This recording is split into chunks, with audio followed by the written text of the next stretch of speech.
You cannot start the journey of healing if you're still standing at the gates of blame. Many of us hold unspoken anger, resentment, or sadness toward our mothers for what they didn't give, what they didn't understand, or how they made us feel unseen. But healing isn't about excusing the pain. It's about releasing the judgment that keeps us tethered to it. The moment you shift from she should have to she couldn't, something powerful happens. Compassion walks in, and the chains of bitterness begin to fall. Healing is not an intellectual decision. It's a surrender. You cannot truly begin to heal if you're still holding on to blame like a shield. Many of us carry invisible stories about our mothers, stories laced with disappointment, anger, and unmet needs. We replay childhood moments in our minds, the silence that felt like rejection, the harsh words that stung, the affection that never came. Somewhere deep down, we decided she should have done better. But healing doesn't begin with a should. It begins with understanding. When you stop standing in judgment and start standing in awareness, everything begins to shift.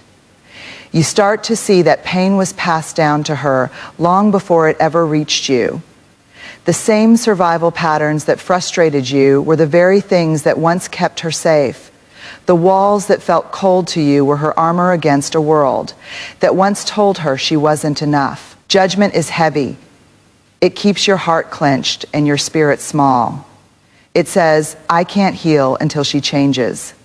But understanding is freeing. It whispers, I can heal even if she never does. When you stop judging your mother as the person who failed you and begin to see her as the person who struggled too, compassion starts to bloom in the cracks of your pain. You begin to realize that maybe she wasn't withholding love. Maybe she was showing it in the only way she knew how. You begin to see that her silence might not have been rejection, but exhaustion. Her harshness might not have been cruelty, but fear. This doesn't erase what happened. It doesn't mean your pain wasn't real. It means you're choosing to hold that pain differently. Judgment binds you to the past. Compassion frees you to live in the present. When you release judgment, you don't just set her free. You set yourself free. That is where healing truly begins. Before she was your mother, she was someone's little girl, soft, impressionable, and searching for love just like you once did. It's easy to forget that. We grow up seeing our mothers as figures of authority, as the ones who should have known better, done better, loved better, but beneath the layers of motherhood lived a daughter who may have never been taught how to nurture, how to express love, or even how to feel safe. When you pause long enough to imagine the little girl your mother once was, afraid of making mistakes, craving attention, or trying to earn approval, something inside you begins to soften. That's not weakness. That's wisdom. Because understanding your mother's childhood gives context to her behavior, and context brings compassion. Maybe she grew up in a home where emotions were punished, not expressed. Maybe no one ever asked how she felt, so she learned to stop asking herself. Maybe she learned that love meant duty, not vulnerability. Every mother carries the echo of the mother who raised her. Some echoes are gentle, others are loud, painful, and persistent. If your mother struggled to comfort you, it might be because no one ever comforted her. If she demanded perfection, it might be because she was taught that mistakes erased worth. When you start seeing her through that lens, not as the woman who failed you, but as the woman who was once failed herself, the heaviness inside you begins to lift. Understanding this doesn't mean dismissing your pain. It doesn't mean you're excusing what hurt you. It means you're choosing to see the bigger picture, one that includes both your pain and hers. You begin to realize that both of you were shaped by generations of unspoken wounds. And maybe, just maybe, you're the one strong enough to break that pattern. When you acknowledge your mother's humanity, you reclaim your own.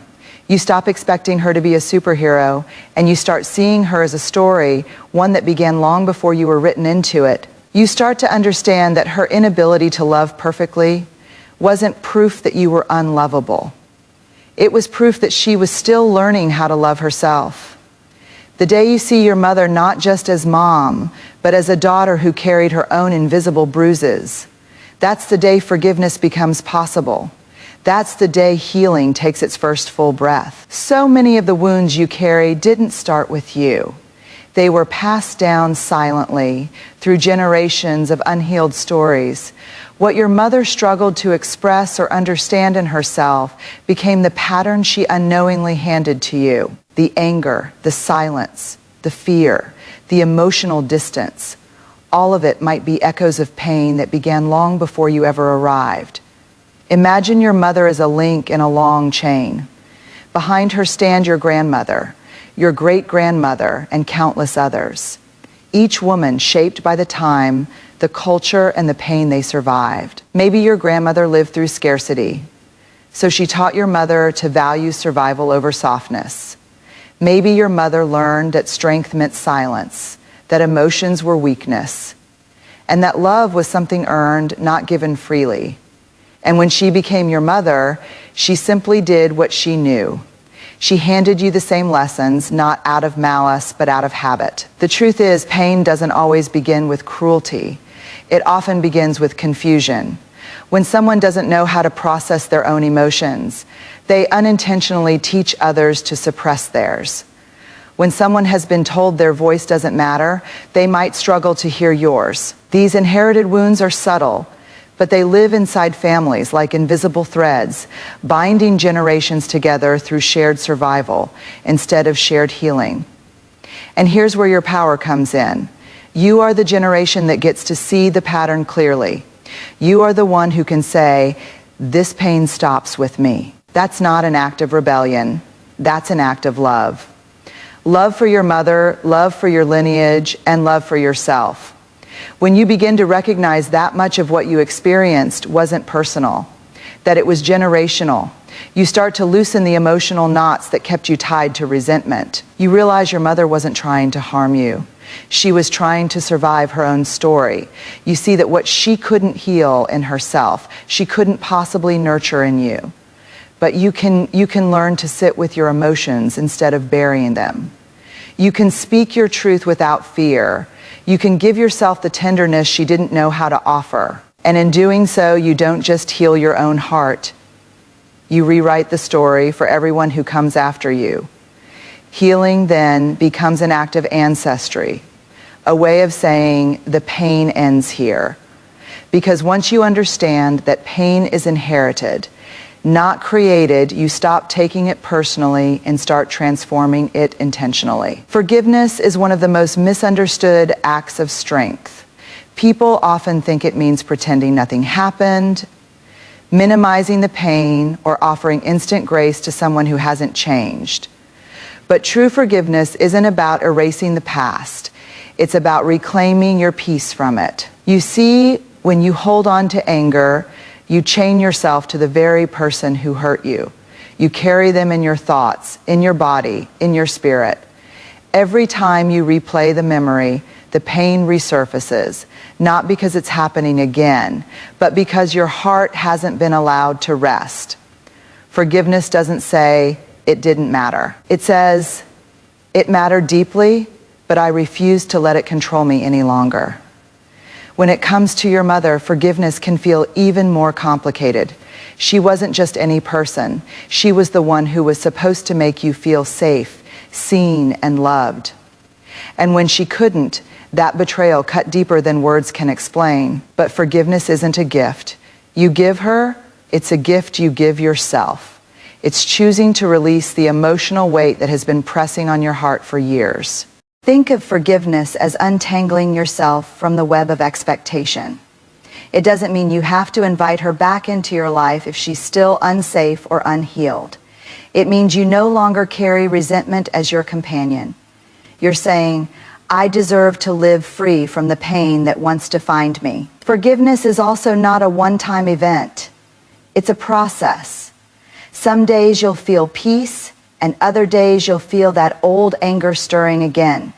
That doesn't mean you've failed, it means you're human. Healing isn't linear, it's layered. Every time you choose to let go of a little more bitterness, you reclaim another piece of yourself. To forgive your mother is to accept that she may never see the full extent of your pain. And that's okay. Forgiveness doesn't need her understanding to be valid. It's an internal decision to stop waiting for her apology to heal you. It's looking in the mirror and saying, you don't owe me anything anymore, and I don't owe you my suffering. The truth is, forgiveness doesn't change the past, but it changes your relationship with the past. It gives you permission to move forward lighter and freer. You start to realize that the peace you were waiting for was never going to come from her. It was always waiting to be given by you. Forgiveness isn't about forgetting, it's about freeing. Freeing your heart, freeing your future, and freeing yourself from the emotional echo of what once was. It's the moment you take back your power and whisper, I choose peace now. For many of us, the silence of our mothers felt like abandonment.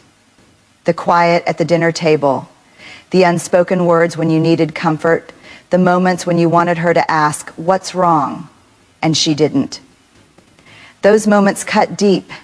They made you wonder if you were too much or not enough. You mistook her distance for indifference, her silence for a lack of love. But sometimes silence is not the absence of love. It's the presence of fear, exhaustion, or an unspoken history of survival. Many women, especially in older generations, were never given the emotional vocabulary to express their hearts. They were taught to be strong, to hold it together, to sacrifice without complaint. They learned that emotions were weaknesses that could be used against them. So when it came time to raise their children, they led with what they knew: resilience over tenderness, structure over softness, silence over vulnerability. Your mother's quietness may not have been rejection. It may have been her armor. The world might have told her to toughen up, to never let her guard down. So when you came to her with tears, she didn't know how to meet you there. Not because she didn't care, but because she didn't have the emotional tools to step into that space with you. It's heartbreaking to realize that the love you needed might have been locked inside her. But once you see that, you also see something else. She was doing her best with the emotional capacity she had. Her silence may have been her way of holding the world together. Her busyness, her strictness, her constant doing, they were all ways of showing love in the language she understood. Responsibility, not emotion. You might never hear the words, I'm proud of you, or I'm sorry, or I love you in the way you longed for. But look closer, her love might have been in the meals she cooked, the clothes she folded, the sacrifices she made quietly in the background. For her, love wasn't spoken, it was done. Now, this doesn't mean you dismiss your pain or stop craving emotional connection. It means you learn to translate her version of love without losing sight of your own needs. It means you stop saying, she didn't love me, and start saying, she loved me in the only way she knew how. When you understand that silence doesn't always equal absence, you begin to heal the part of you that felt invisible. You learn to give yourself the words she couldn't say. You start speaking to yourself the way you wish she had spoken to you, with gentleness, affirmation, and care. And in doing that, something profound happens. You not only heal from your mother's silence, you give voice to the generations of women before you who never had permission to speak. One of the most sacred parts of healing is giving yourself permission to grieve. Not only what happened, but what never happened. You can grieve the mother you didn't have, the one who didn't hold you when you cried, the one who didn't say she was proud, the one who couldn't see your pain or celebrate your light. You can grieve the version of her you needed but never received. That grief is not a betrayal, it's an act of truth. So many of us walk through life carrying an invisible ache, the ache of unmet emotional needs. We learn to silence it, to toughen up, to tell ourselves, it wasn't that bad. But healing doesn't come from minimizing your pain. It comes from acknowledging it fully, deeply, honestly. It's okay to admit, I wish my mother had loved me differently. That doesn't make you ungrateful, it makes you real. Grieving the mother you didn't have is hard because society teaches us to protect her image. We're told to honor her sacrifices, to remember all she did, right? And while that's true, it's also true that you can hold gratitude and grief in the same breath. You can say, "She gave me life," and also say, "But parts of that life hurt." Both can coexist without canceling each other out. When you allow yourself to grieve, you finally stop pretending. You stop waiting for the version of her that never comes. You let go of the fantasy that someday she'll wake up and say all the words you've been longing to hear. Grieving is what frees you from the hope that keeps you stuck in disappointment. And here's the beautiful paradox. When you grieve the mother you didn't have, you make room for something else. The mother within you, the part of you that knows how to soothe, how to love, how to speak kindly, you start giving to yourself what you've spent years waiting for. You become the nurturing presence your younger self always needed. That's how the cycle breaks. Not by resentment, but by recognition. Not by blame, but by mourning.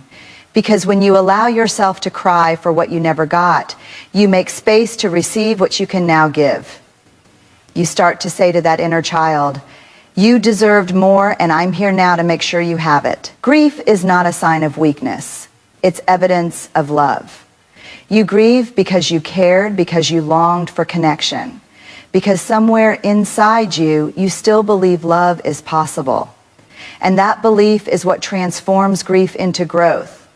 So let the tears come, let your heart release what it's carried in silence for too long. Because when you grieve what you didn't get, you create space for a deeper love, one that begins and ends with you. One of the hardest lessons to learn, especially when it comes to your mother, is that boundaries are not punishments.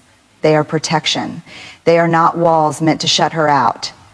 They are doors that teach love how to enter and exit safely. Setting boundaries doesn't make you ungrateful, disrespectful, or distant.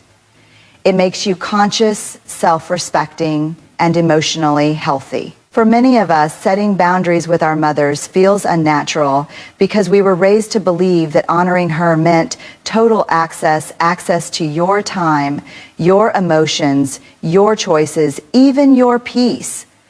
You were told that love means compliance, but love without boundaries isn't love. It's emotional servitude. You can't heal in a space where you constantly betray yourself to keep someone else comfortable. When you begin to create boundaries, guilt will try to visit you. That guilt comes from generations of conditioning. Mothers who were told that sacrifice defines love, and children who were told that obedience defines worth. But guilt is not a sign that you're doing something wrong. It's a sign that you're doing something new. You're rewriting the family pattern that said, keep everyone else happy, even if you're falling apart inside. Healthy boundaries with your mother might look like limiting conversations that trigger old wounds, saying no. When you mean no, or choosing not to engage in patterns that drain your spirit, you're not rejecting her. You're redefining how love is exchanged between you. Boundaries create clarity, and clarity creates safety. Without them, love gets tangled in resentment, control, and misunderstanding. It's important to understand that boundaries aren't just for you. They're also for her. They protect her from the version of you that's angry, depleted, or defensive. When you set boundaries, you're saying, I want to love you without losing myself. That's not rebellion. That's maturity. And yes, she might not understand it at first.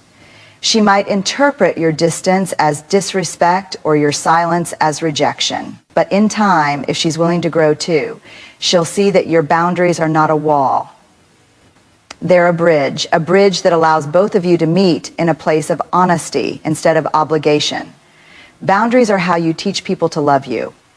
Well, they're how you honor the child inside you who was never taught that their comfort mattered. They're how you stop reliving old emotional patterns and start creating new healthy ones.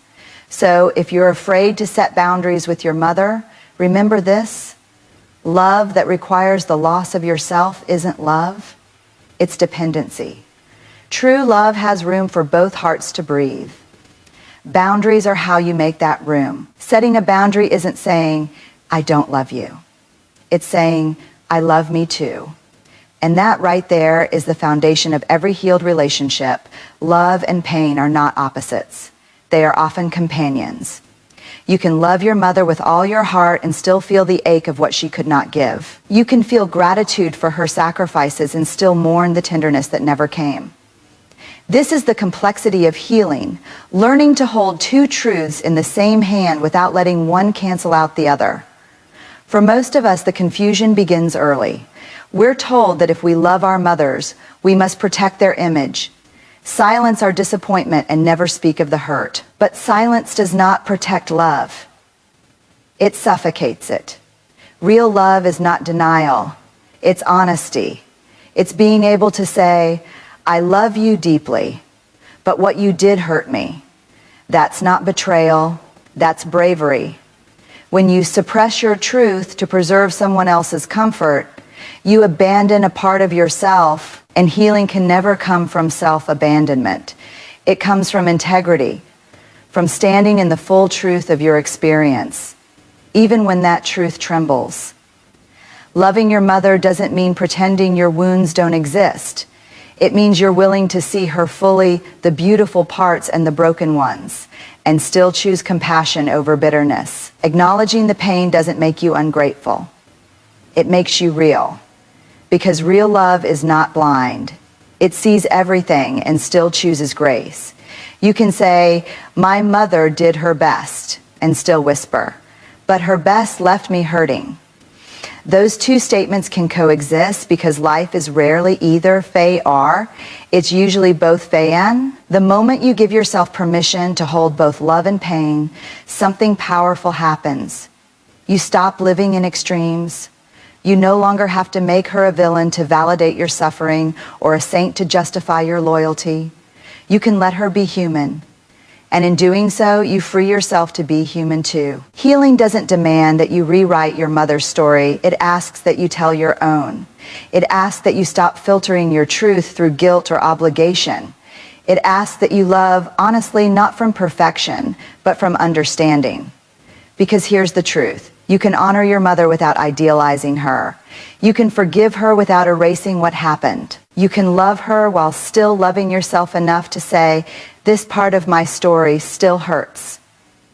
That balance, that courageous holding of both gratitude and grief is where emotional maturity lives.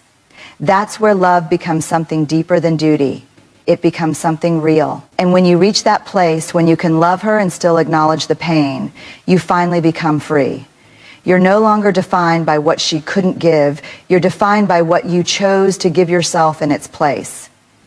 Inside every person is an inner mother, a gentle, wise, nurturing presence that has been waiting sometimes for decades to be heard. She is the one who knows how to comfort the child you once were, how to protect your boundaries, how to remind you that you are worthy of tenderness and rest. She is the voice you longed to hear growing up, the one that says, you're safe now, you did your best, you are enough. The truth is, for many of us, the mother we needed never existed in the external world, but she can exist within us. The part of you that was wounded as a child is still there, but so is the part of you that can now hold her hand. Healing doesn't happen when we demand love from those who can't give it. It happens when we learn to give that love to ourselves. The inner mother is born the moment you stop waiting for the woman who raised you to understand, validate, or heal you. She emerges when you decide to stop chasing approval and start offering yourself acceptance. When you soothe your own heart after a hard day, when you speak kindly to yourself instead of with criticism, when you choose rest over guilt, that's her voice speaking through you. But for this inner mother to live fully, she needs permission. Permission to exist without shame. Permission to be soft even if softness was once punished. Permission to nurture even if you were never nurtured. She doesn't need to be perfect. She just needs to be present. And sometimes giving that inner mother a voice will bring up grief. You might realize how long you've been silenced, neglected, or ignored, not just by others, but by yourself. You might see how often you've repeated the same patterns that once hurt you, over-giving, over-explaining, overworking, because deep down, you were still trying to earn the love you should have received freely. But this time, you get to rewrite the story. You get to choose to stop proving and start nurturing, to stop criticizing and start comforting. You get to hold yourself the way you wish your mother had held you. And here's the sacred truth. The more you mother yourself, the more compassion you naturally have for her, because as you care for your own inner child, you begin to understand the one inside her too. The one who was never shown how. The mother within you is not a replacement. She is a resurrection. She is the reminder that no matter what you lacked growing up, you are capable of giving yourself what you need. Now you can create the safety, the validation, the warmth, and the love that your younger self has always deserved. So listen to her, let her speak. Let her guide you out of self-blame and into self-belonging. Because the moment you give your inner mother a voice, you stop looking backward for healing and start becoming the healing itself. Healing isn't about pretending your pain didn't happen. It's about learning to see the full picture without letting it destroy your peace. Understanding your mother's wounds doesn't mean you have to justify her actions or deny your own suffering. It simply means you begin to see how her pain became her language, how her fears, limitations, and unhealed trauma shaped the way she loved or sometimes failed to love. This awareness brings compassion without erasing accountability. You can hold both truths, that she hurt you and that she too was hurting. This dual understanding gives you the power to stop the cycle instead of repeating it. It's the moment you realize that healing doesn't require rewriting the story. It requires reading it with new eyes. When you finally understand this, you no longer carry her unhealed pain as your own. You release it back to where it began, and you stand firm in your right to heal, grow, and love differently. Because your story deserves a new chapter. One written in awareness, not reaction. The truth is, healing the relationship with your mother is not about changing her.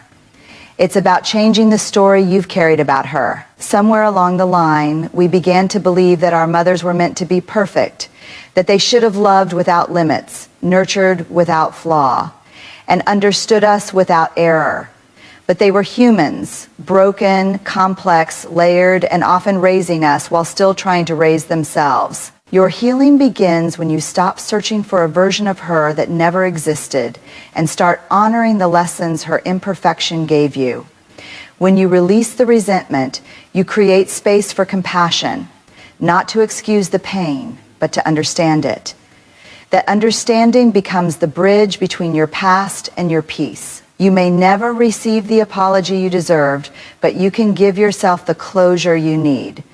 You may never have the mother you imagined, but you can become the love you once longed for. That's the sacred work of healing. To break the cycle without breaking your heart, to forgive without forgetting your worth, and to finally stand in the freedom of saying, I understand now, and I choose peace.